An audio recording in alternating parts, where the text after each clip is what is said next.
lang natin sa ating driving test. At pumasa tayo guys. Pero lokoy natin ang susawa natin na hindi tayo pumasa. Tingnan natin anong reaction niya.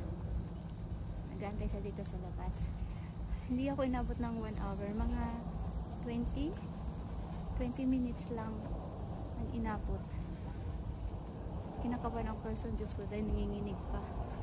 Lalo na nung naka 6 wrong tayo, Diyos ko, dahil. So, ayun, hanapin natin ang susawa. Saan kaya yun? So, tayo ay nag-aabang kay asawa. Umuwi pala siya, so wala pa siya dito.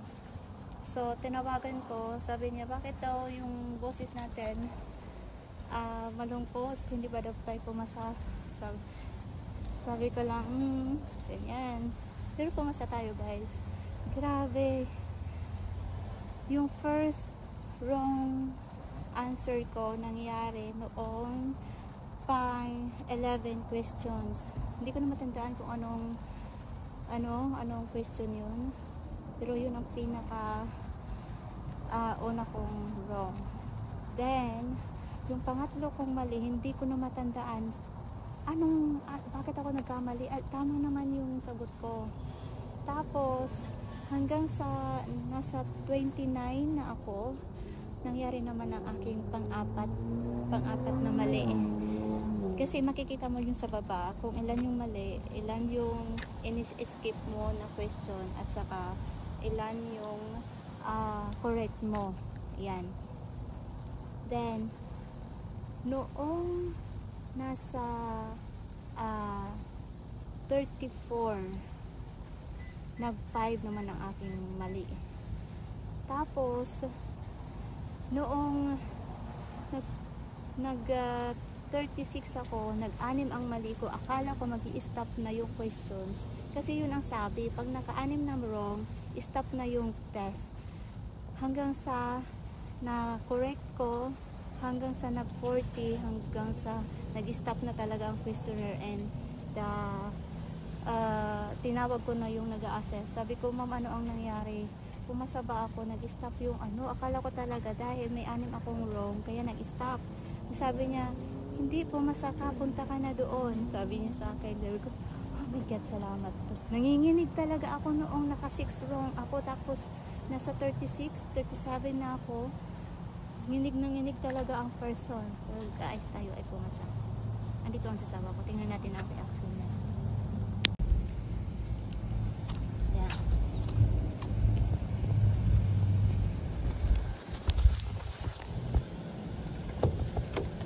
Open.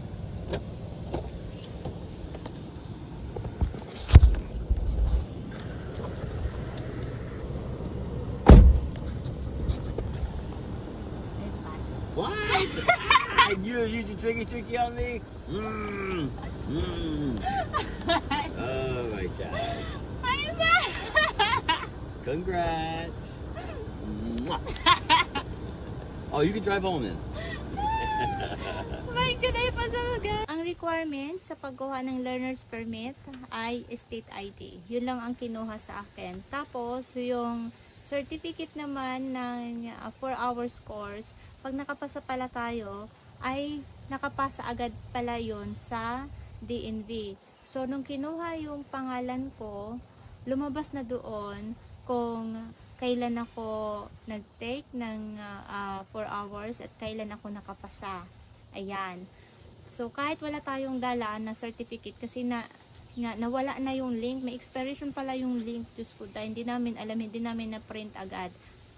Then, nung nakapasa tayo, ay binigyan tayo ng ID. Ayan, ito yung ID natin. Kaya, ang ating state ID ay ginupit. Ayan, ginupit talaga siya. So, dahil naka-ID ang ating learner's permit, nagbayad tayo ng $54. Diba? Ganon. So, ang expiration ng ating ID ay hanggang October 15, 2033. So, hindi ko kailangan magmadaling road test dito sa amin. Pero, anytime na gustuhin ko, pwede akong mag-take ng road test.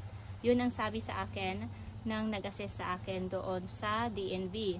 Kaya guys, hindi natin kailangan madaliin na mag-take ng exam kasi pwede tayong mag-drive as long as may kasama tayong 21 years old na may driver license.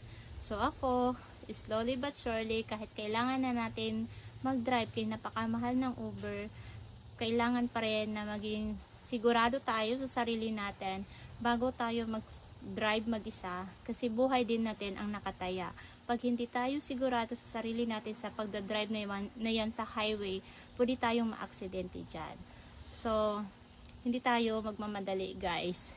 Sisiguraduhin ko muna sa sarili ko na kayang-kaya ko talaga. Kasi kahit marunong tayong mag-drive, nakakatakot pa rin ang mag-drive sa highway.